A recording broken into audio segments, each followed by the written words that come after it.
Chronology क्या है?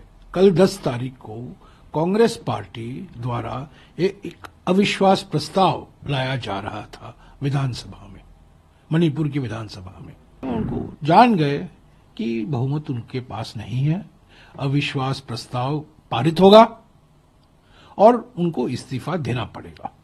तो इसलिए आज ही उन्होंने इस्तीफा दे दी। पिछले 20 महीने से हमारे फ्रीक्वेंट फ्लायर प्रधानमंत्री दुनिया भर का दौरा करते रहते हैं। कल फ्रांस और अमेरिका जाएंगे, पर मणिपुर को नहीं गए हैं। गृहमंत्री बिल्कुल असफल हुए हैं, असमर्थ हुए हैं।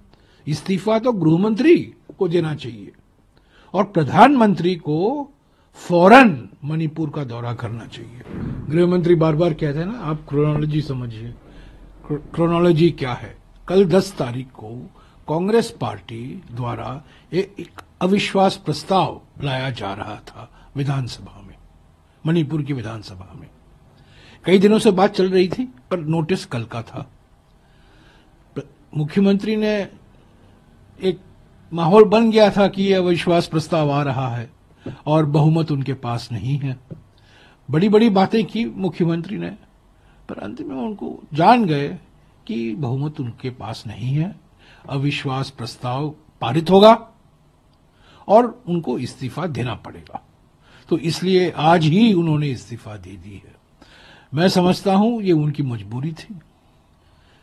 सैकड़ों लोग मारे गए हैं मई 2023 से। 60,000 लोग बेघर विस्थापित हुए हैं, प्रॉपर्टी जलाई गई है, तनाव है। समाज में लोग आपस में जो मिलकर काम करते थे, मिलजुल कर, वो वातावरण बदल गया है। एक भय का वातावरण है, शक का वातावरण है।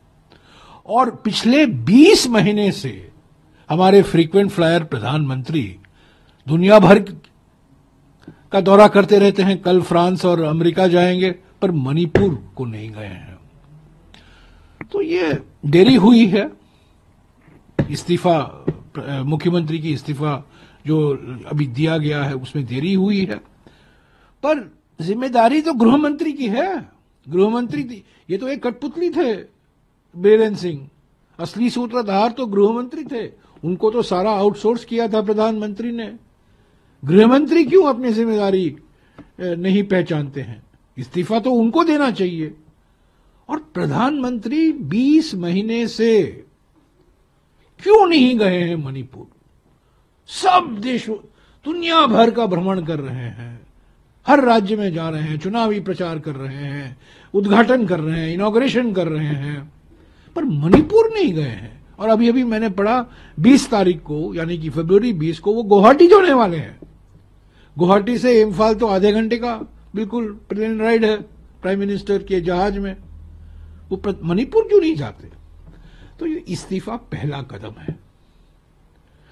मणिपुर में स्थिति इतनी बिगड़ गई है कि मैं नहीं समझता हूं कि एक नया मुख्यमंत्री आने से कोई फर्क पड़ेगा।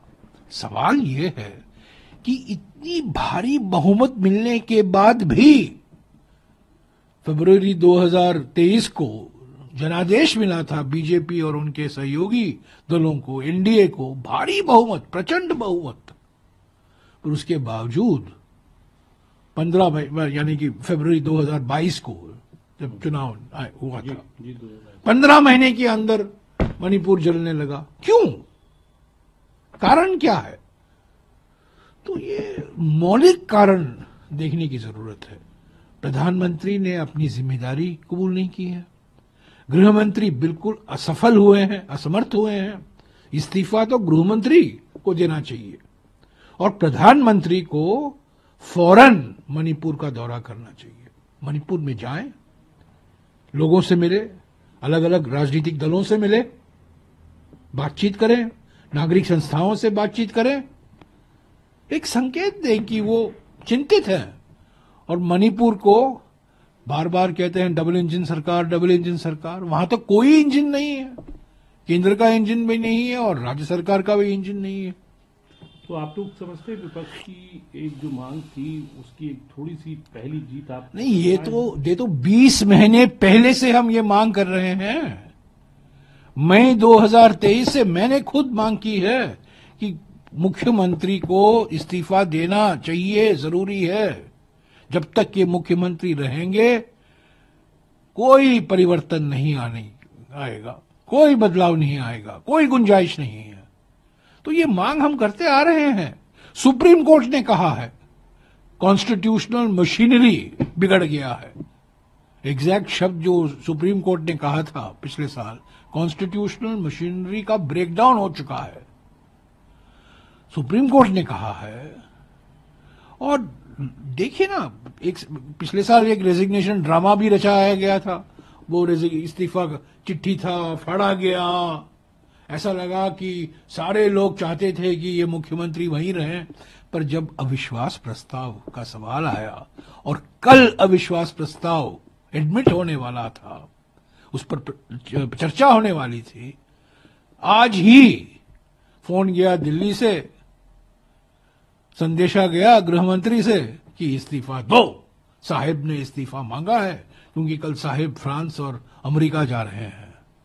पर साहिब मणिपुर को क्यों नहीं जाते? सवाल तो यह है। सवाल मुख्यमंत्री का इस्तीफा का नहीं है, वो तो होना ही था। पर गृह मंत्री अपनी जिम्मेदारी क्यों नहीं स्वीकारते? और प्रधानमंत्री क्यों नहीं आज तक मणिपुर गए हैं?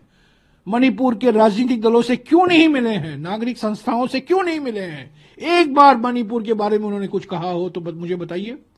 120 मिनट का लंबा भाषण किया था पार्लियामेंट में और 2 मिनट उन्होंने मणिपुर की बात की, 2 मिनट, और वो भी औपचारिकता थी।